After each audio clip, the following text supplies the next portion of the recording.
En el instituto yo he tenido profesores y he tenido personas de bastante poder dentro del instituto decirnos a los estudiantes que no nos metiésemos a humanidades por el simple hecho de que, claro, no. Al menos métete a sociales, que tienes matemáticas y luego puedes hacer una carrera de verdad. Yo pienso en Indiana Jones, claro, el látigo y tal, entrando en la arca perdida, esas cosas, ¿no? Sí. ¿No? Sí, una de las primeras cosas que nos dijeron en la carrera, el coordinador del grado, fue que los arqueólogos están bastante fastidiados con Indiana Jones porque es verdad que había puesto la disciplina en el foco, lo cual está bastante bien, pero al mismo tiempo todo el mundo cree que hacemos cosas que no hacemos. Destruir el patrimonio es destruir el pasado de una especie que tenemos en común. ¿Qué tal, gente maja? ¿Cómo estáis? Mi amigo Fernando me ha dicho que no diga que todos los episodios son especiales. Y yo le he dicho, es que para mí todas las personas que vienen a Gente Maja son especiales. Es especial cuando me pongo en contacto con ellas, cuando busco su contacto, cuando me contestan, cuando cuadramos la fecha para venir. Para mí, creedme que todos los episodios de Gente Maja son especiales. Y el episodio de hoy es muy especial y la persona que viene a acompañarnos hoy es muy especial. Durante el último verano hemos tenido en Segovia varios episodios que están relacionados con la profesión de nuestra invitada. Hemos visto cómo ha habido actos vandálicos en los yacimientos del Abrigo del Molino. Hemos visto un episodio sobre el acueducto, sobre una piedra que roban, que desaparece. Y de esto nuestra invitada sabe mucho. Ella es arqueóloga, es antropóloga física, es divulgadora, ha escrito un libro, está de camino del otro, es influencer. Lidia Merenciano, encantada de tenerte aquí. Muchísimas gracias por traerme. A mí ha sido fácil la descripción porque siempre aparece la misma y lo tienes muy trabajado, aparece siempre lo mismo, entonces yo te lo agradezco. Y aún así he tenido bastantes problemas porque últimamente cuando escriben artículos sobre mí ponen que soy cualquier cosa. Da igual, o sea, mira que es fácil decir que soy arqueóloga o antropóloga o las dos cosas o ninguna. Y me han llegado a poner historiadora, me han llegado a poner cosas que yo digo, me encantaría también tener esa carrera, pero no es así. Pero a mí lo que más me gusta de todo, y es que siempre mencionas a Segovia, que soy segoviana, siempre intentas que sepan de dónde vienes. A mí eso, para Gente Maja, es fundamental. Es que me parece, sobre todo cuando somos de un lugar tan pequeño, tan poco reconocido, lamentablemente, creo que es imprescindible darle visibilidad según se pueda. Y yo tengo suerte de tener bastante público, tener la facilidad de poder acercar ciertas cosas y ciertos temas a la gente. Entonces, el poder decir que soy de Segovia y llevarlo como bandera es algo que para mí era imprescindible. Muy bien, me parece perfecto. Yo siempre digo soy de Segovia, allá donde voy. Vamos a empezar por el principio. Con nuestros invitados siempre empezamos de dónde eres, dónde has estudiado, dónde fuiste al cole, dónde jugabas en la calle, dónde fuiste al instituto. Cuéntanos. Pues yo soy de Madrona, yo he estado viviendo toda mi vida en Madrona hasta que, por razones como prácticamente las de todo el mundo, por trabajo yo me tuve que ir a Madrid. Yo estuve en el cole de Madrona, así que éramos muy poca gente. Esto es una cosa que le sorprende mucho a mis amigos de Madrid cuando se lo cuento y en general de toda España, cuando se enteran de que, por ejemplo, en mi clase éramos 3 cursos en la misma clase. O sea, es que no era... En mi curso, de hecho, éramos 5 personas y llevábamos 105 personas desde casi primero de infantil hasta sexto de primaria. Y eso también yo creo que hace mucho de la manera en la que tú eres y la manera en la que te expresas al mundo, el ser de un lugar pequeño. Claro. Luego fui al instituto en la Albuera, Ajá. que es el instituto que nos corresponde a la gente tanto de Madrona como de los pueblos de al lado. Y luego, finalmente, yo estudié la carrera de arqueología en la Complutense de Madrid. Vale. ¿Cómo decides estudiar arqueología? ¿Eso viene de niña? ¿Viene del instituto? ¿Dónde encuentras la vocación para decir voy a estudiar arqueología? Siempre me ha gustado mucho la historia, siempre me ha gustado mucho la mitología, siempre he tenido esa inquietud, pero no era una cosa que yo sabía que iba a hacer, ni era una cosa que yo tenía... De hecho, yo estaba bastante segura de cuando estaba en bachiller que yo lo que iba a hacer iba a ser la carrera de o lenguas modernas o de traducción y que luego iba a hacer un máster de guionista porque yo quería escribir y me parecía que el guión era una cosa bastante relacionada con ello. Sin embargo, siempre me ha gustado mucho tanto la cultura clásica. Historia del arte es una asignatura que a mí me encantó. Las asignaturas de historia del instituto, algunos años me gustaron más que otros, pero yo creo que por lo general nadie puede decir que el instituto le cambió la vida para bien, lamentablemente. Pero también yo tenía algo que detrás de la oreja todo el tiempo, porque en el instituto yo he tenido profesores y he tenido personas de bastante poder dentro del instituto decirnos a los estudiantes que no nos metiésemos a humanidades por el simple hecho de que, claro, no. Al menos métete a sociales, que tienes matemáticas y luego puedes hacer una carrera de verdad. Y a mí esto es una cosa que me enfadaba. Sí. Y eso que yo en el instituto no era de las que más notas sacaban, así que a mí tampoco es que me estuviesen comiendo la cabeza con esto todo el rato, pero amigas mías sí. Y esto a mí es una cosa que a mí me destrozó desde un principio, porque creo que no hay una edad en la que estés más expuesto a los cambios que cuando tienes 15, 16 años, que es que eres una esponja, lo absorbes absolutamente sí, claro. Todo. Entonces... sí que es cierto que yo tenía la idea de que quería hacer algo de idiomas porque era lo que me gustaba. Yo me metí a humanidades, a mí yo sabía que era lo que me gustaba, ya no solamente por lo típico de pues, que no me gustaban las matemáticas o las ciencias, porque yo al final, de hecho, he acabado haciendo un máster que es de biología, es de ciencias de la salud. Y yo he tenido genética y me lo he pasado genial y ahora es una cosa que me encanta. Sí. Pero no era solamente por eso, es que a mí realmente me gustan mucho las humanidades y yo por eso decidí hacerlo, porque me gustaba mucho el latín, me gustaba mucho el griego, luego he acabado dando clases particulares de ambas cosas. Pero yo como acabé haciendo la carrera de arqueología fue principalmente uno de los primeros momentos que yo sabía que me interesaba la arqueología fue cuando leí, cuando tenía 15 años, lo he dicho, es una edad muy impresionable, Los pilares de la tierra de Ken Follett, que es uno de mis libros favoritos, me parece increíble y cuenta la historia de la construcción de una catedral. Y lo hace de principio a fin. Sí. Y es justo lo contrario de lo que hacemos en la arqueología, que lo hacemos de fin a principio. Eso es verdad. Entonces me gustaba mucho también ese símil, me parecía bastante interesante. Y la realidad es que la carrera de arqueología llegó para mí un poco de rebote, porque yo estaba convencida de eso, de que iba a hacerlo, y cuando me dieron las notas de la EBAU yo había sacado una nota mucho más alta de lo que pensaba que iba a sacar, porque tampoco tenía yo mucha fe. Y cuando estaba buscando otras carreras, porque quería ayudar a una persona, tal, el 001 de la Complutense es arqueología. Y dije, ostras, no sabía que existía esta carrera. Y empecé a hablar con gente que la había hecho y al final me acabó convenciendo para... O sea, la primera carrera de la lista... Efectivamente, la 001 es arqueología. Bien, sí. Bueno, es una forma de llegar a tu sitio. Sí, no, yo me lo tomé como una señal, un augurio de los dioses, literalmente. Vale, yo he visto algún vídeo tuyo, porque eres muy activa en redes sociales, en YouTube y demás, y hablas mucho de los estereotipos que hay sobre la arqueología, de lo que las personas pensamos que es la arqueología y lo que es realmente la arqueología. ¿Nos puedes decir algo sobre eso? Mira, esto es una cosa que creo que va a seguir lamentablemente estando durante muchos años, y esto les pasa incluso a los propios estudiantes de arqueología.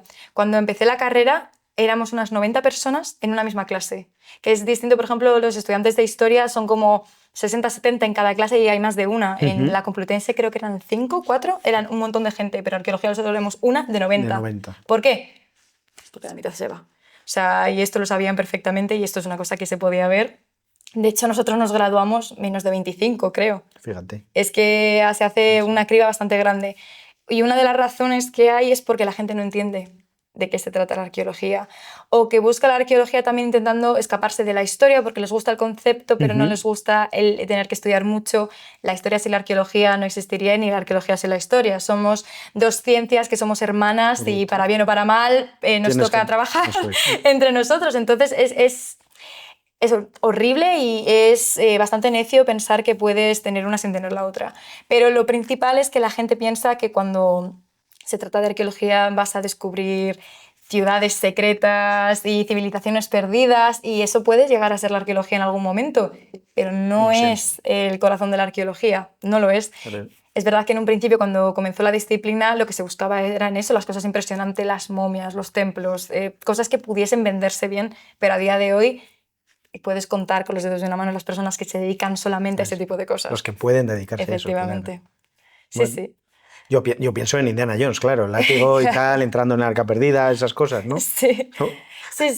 Una de las primeras cosas que nos dijeron en la carrera, el coordinador del grado, fue que los arqueólogos están bastante fastidiados con Indiana Jones, porque es verdad que había puesto la disciplina en el foco, lo cual está bastante bien, pero al mismo tiempo todo el mundo cree que hacemos cosas que no hacemos. Claro. Lo que la mayoría de arqueólogos hacemos y trabajamos es en las obras, haciendo tanto controles de movimiento de tierras, controles de obras o incluso pues preparando el terreno para las construcciones. Claro. Y ese tipo de cosas no se ve. Pero es algo que tú sí que estás haciendo, estás poniendo en redes, estás llevando a un público muy, muy grande lo que en realidad es esto, es tu profesión.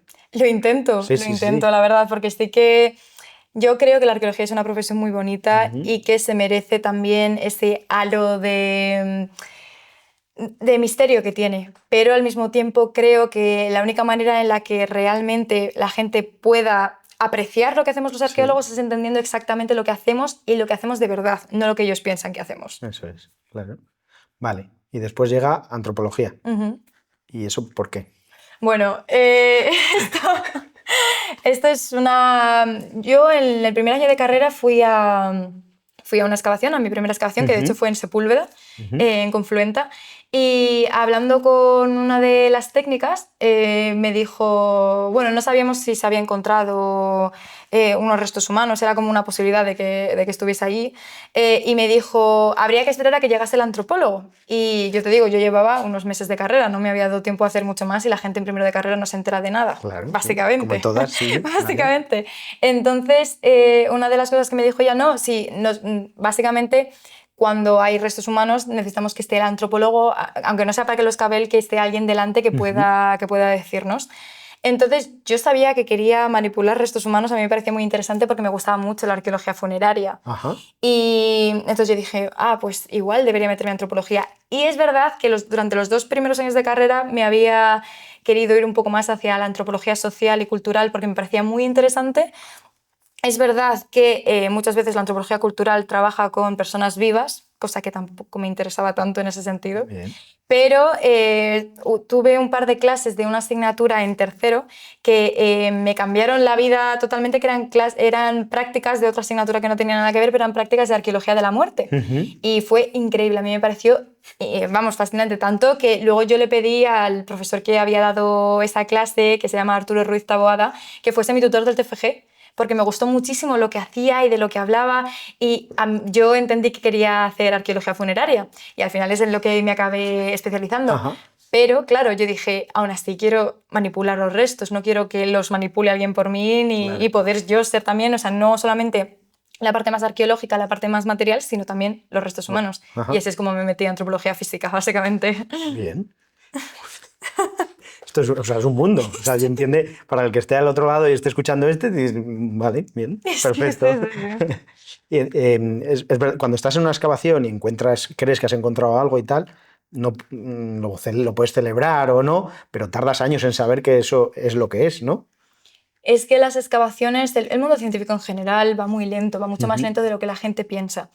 Y hay una concepción un poco extraña de que nada más tú encuentras algo vas a saber automáticamente lo que es. Puede llegar a intuirlo. Si tú estás estudiando cerámica, si te encuentras la misma cerámica que has estado estudiando durante 10 años, sabes lo que es, pero antes de decir absolutamente nada tienes que estar seguro. Claro. Por eso es muy raro cuando se hacen anuncios nada más acabar las campañas de excavación y por esa razón también se dejan los hallazgos más importantes o que puedan llegar a ser más relevantes para otro punto, para un momento en el que tú estés seguro de que no te van a echar atrás la idea que tienes, o al menos que sepas que no va a pasar en un momento, vamos, rapidísimo. Vale. También, al final, tú quieres que tu descubrimiento esté firmado por ti, entonces si quieres que se esté publicado en un artículo, a veces tardas años en que te acepten un artículo, más allá de las revisiones, se tarda mucho. Fuerte, sí. Entonces, la gente piensa que... Y ya es los permisos. Las excavaciones no son inmediatas. Yo no decido quiero excavar aquí y me van a dejar aquí excavar mañana y no voy a parar hasta que no acabe. No. Las excavaciones van con permisos. Si te dan el permiso para un mes al año, que es lo que suele tener la mayoría de gente, te fastidias y es lo que hay. Ese mes y ya está. Entonces, si no has encontrado lo que quieres o si has encontrado algo, normalmente no vas a decirlo nada más acabar la campaña por tener esa inquietud científica de poder confirmar lo que estás viendo. Fíjate. Hemos hablado al principio el tema del cuidado, el tema del vandalismo. Hace poco has escrito también un artículo en National Geographic sobre ello. Aquí nos hemos encontrado en Segovia el yacimiento del Abrigo del Molino que tenía varios actos vandálicos, habían hecho fuego y demás. ¿Es muy normal? ¿Es común esto? Es demasiado común. Y ahí retomo lo primero que he dicho, una de las primeras cosas que he dicho. La gente cree que la arqueología es esta disciplina fantástica, esto que solamente sale en Hollywood. Por eso hay muchas veces que la gente está viendo una obra y no sabe que está viendo arqueólogos realmente. Claro. Están los albañiles, los obreros y también estamos los arqueólogos, pero como estamos mimetizados, porque al final tú vas vestido de obra literalmente Sí. entero, con tu casco, con tu ropa fosforescente, al final no puedes diferenciar. En la vida real, no es el que te dediques a Claro. observar mucho a la gente, que es un poco raro, pero no puedes distinguirnos. Entonces, aunque estamos ocultos literalmente a plena vista, la gente no sabe que estamos allí. Entonces consideran que lo que hacen los arqueólogos es solamente para unos pocos. Y la gente no sabe realmente lo egoísta que se es cuando se prohíbe o cuando se ataca directamente al patrimonio, porque no es una cosa que tú hayas decidido hacer porque quieres hacerte el malote o porque simplemente estabas aburrido o porque cualquier cosa te daba rabia o porque quieres demostrar algo con ello. Destruir patrimonio es destruir el pasado de una especie que tenemos en común. No es hablar de algo que no nos afecta a día de hoy. Nuestro pasado es lo que ha hecho que lleguemos hasta este momento. Y más aún cuando estamos hablando, por ejemplo, en el Abrigo del Molino, estamos hablando de restos de neandertales, una especie que es extremadamente interesante, es uno de mis temas favoritos para hablar, los neandertales, una especie que hasta hace relativamente poco nos había confirmado que estaba mezclada con nosotros, que se había hibridado. Nosotros somos descendientes directos de neandertales y sapiens, de estas hibridaciones que hubo hace unos 50.000 años. El prohibirnos estudiar una especie que es tan fundamental en nuestra evolución es lo más egoísta que una persona puede hacer. Y como la gente no entiende que lo que pasa en el mundo científico les afecta a ellos directamente, va a seguir pasando, lamentablemente. Aquí, por ejemplo, estuve hablando hace relativamente poco con una cosa en la que me habían pedido asesoramiento y todas las preguntas eran todo el tiempo, ¿y esto qué nos puede ayudar para la vida? ¿Cómo esto puede curar enfermedades? ¿Cómo esto puede hacer que nuestra vida sea mejor? Algo no nos tiene que dar una satisfacción directa, sí, física, material, claro. y que podamos decir, Claro. pues mira, es verdad, conocer los genes neandertales nos ha salvado del cáncer. No hace falta que esto suceda para que sea algo imprescindible o sea algo importante para nosotros.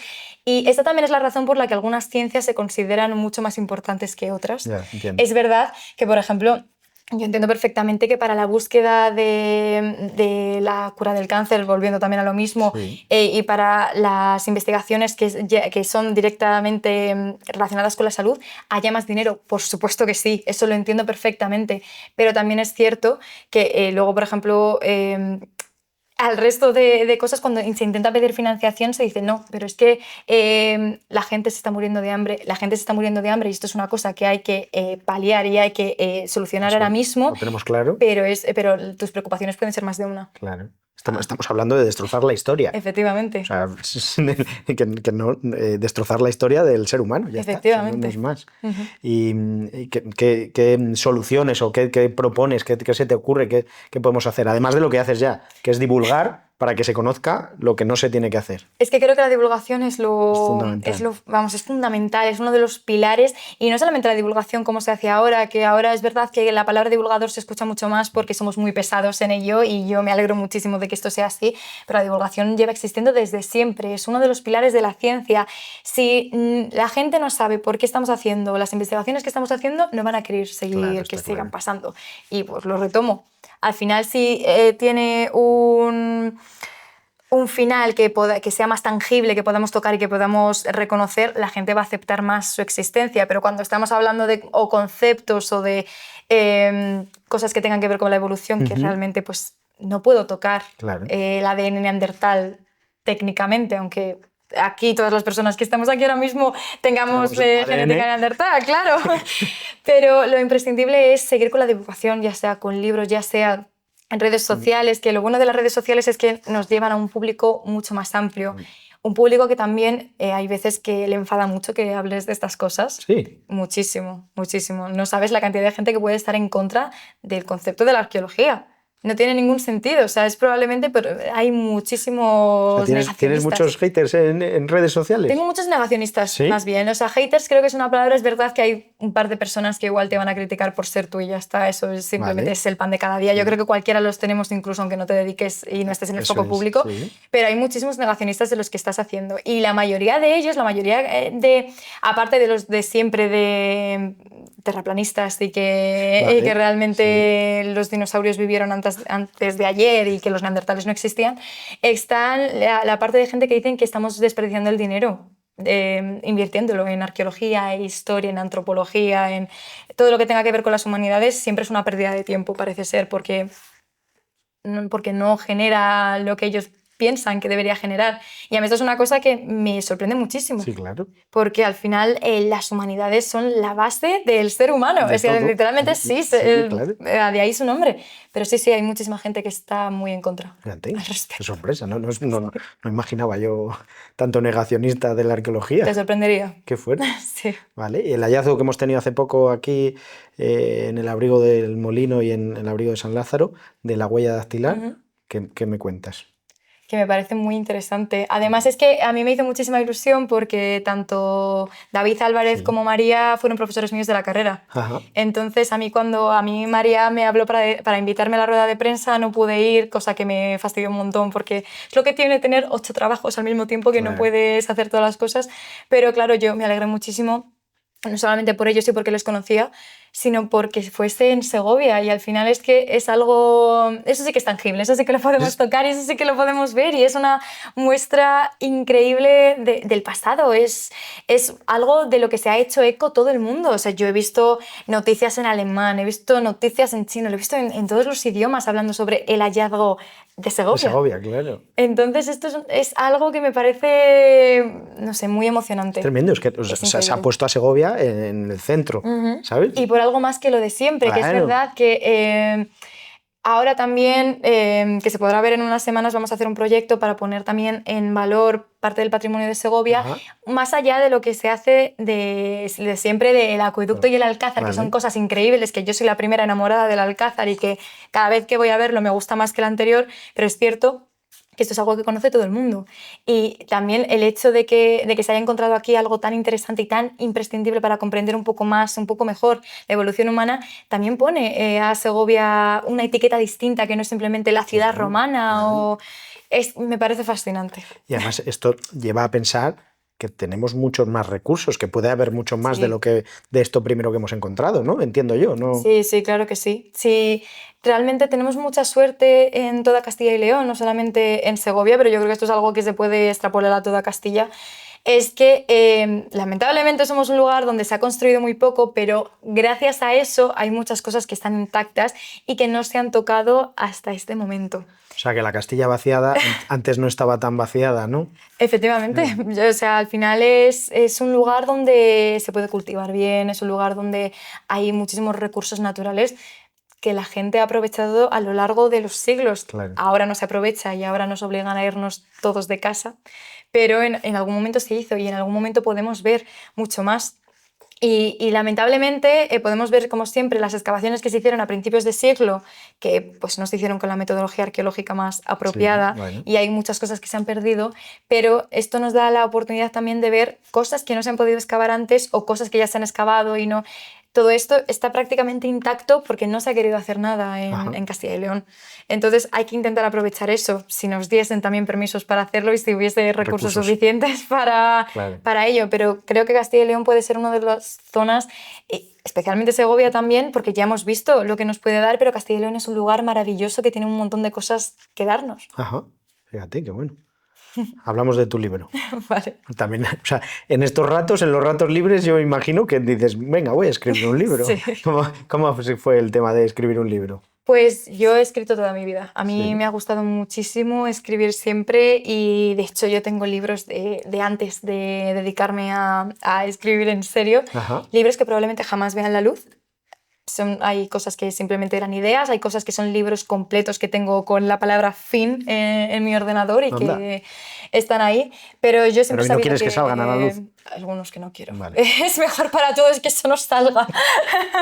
Yo creo que es necesario para cualquier buen escritor escribir mucho y escribir mal antes de poder ser un buen profesional. Vale. Y yo no voy a repudiar nunca de los libros que tengo ahí ni de las ideas que he tenido, porque todo eso ha conseguido que yo llegue a donde estoy ahora. Claro. Pero es cierto Pero que solo yo lo vas a espero ver que tú no y ya quiera. está. Es verdad, efectivamente, yo prefiero que no. Pero como te he dicho antes, yo siempre me ha gustado mucho escribir. Yo había pensado en hacer un máster de guión, incluso cuando ya estaba en el instituto. Pero es cierto que el mundo editorial es un mundo muy complicado y que muchas veces, incluso aunque tú tengas la mejor idea del mundo, que tú tengas el manuscrito perfecto, igual No va a nunca salir. llegas a publicar. Hay escritores increíbles que autopublican, hay escritores increíbles que jamás van a ver una librería, ni siquiera van a llegar a venderse esos libros en Amazon. Y esto es horrible. Yo soy la primera que cree que incluso los escritores mediocres o malos deberían poder dedicarse a escribir. Pues igual que los artistas. Un artista no tiene por qué ser el próximo mejor, Velázquez claro. para poder dedicarse a ello. Al final, creo que las artes son algo imprescindible del ser humano. De hecho, durante muchísimo tiempo se ha pensado que una de las cualidades que nos hacía humano era el arte.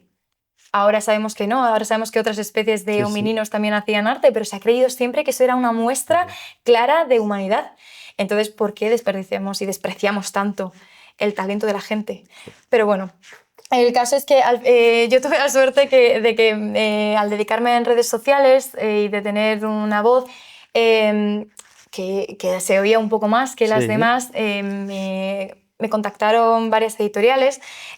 Lo primero era para hacer un libro de divulgación, que al final era mucho más sencillo según lo que yo estaba haciendo, pero yo quería hacer novela y la divulgación es algo que me gusta mucho. Y ahí digo que hay un proyecto también hecho, pero yo quería hacer una novela. Entonces hubo una de las editoriales que efectivamente me propuso poder escribir una novela con ellos y nada, y al final entre conversaciones, entre ideas, entre mi búsqueda de fuentes, porque eso es lo que es Penélope, es una búsqueda de fuentes novelada, pues nació mi primera novela. Sí. Qué bueno. Muy bien, yo lo tengo aquí para que me lo dediques ahora, Sí, sí. me lo dediques ahora cuando terminemos. Por supuesto. Vale. Lidia, vamos a ir terminando ya, que esto se pasa rapidísimo. Sí. No sé si sabes que hacemos algunas preguntas al final de cada episodio para saber pues, un poco más del personaje, del protagonista que viene a vernos. Entonces, ¿cuál es el lugar de Segovia que más te gusta? Difícil. Es que me gusta mucho toda la zona despoblada de mi pueblo. O sea, hubo un momento en mis años de carrera en la que cuando no podía más me iba al río y me tumbaba en medio de ninguna parte, porque ahí sí que no pasaba nadie, podías estar completamente solo. Para mí eso es algo increíble. Pero un lugar que me gusta mucho, del que no se habla demasiado y que además fue mi tema del trabajo de fin de grado, es la necrópolis de la Cuesta de los Hoyos, la necrópolis judía. Sí, mira. Me parece un sitio increíble, con una historia muy buena que muy poca gente conoce, incluso. Este es el TFG sí. allí, fíjate. Sí, sí. Ah, qué bueno. Vale. Más cosas.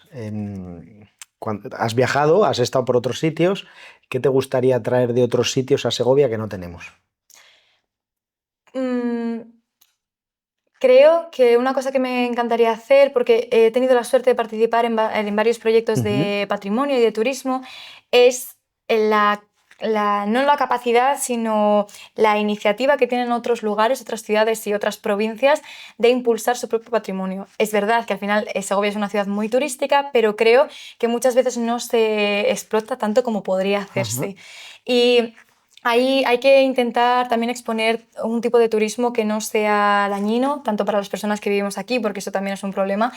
Hay un turismo de muchas maneras y lamentablemente muchas veces lo que se exporta, no solamente aquí en Segovia, sino en todas partes, es un turismo fácil, un turismo de masas, un turismo de consumo, y eso no puede ser. Hay 1 millón de lugares gratis que se pueden visitar, que además necesitan visitas.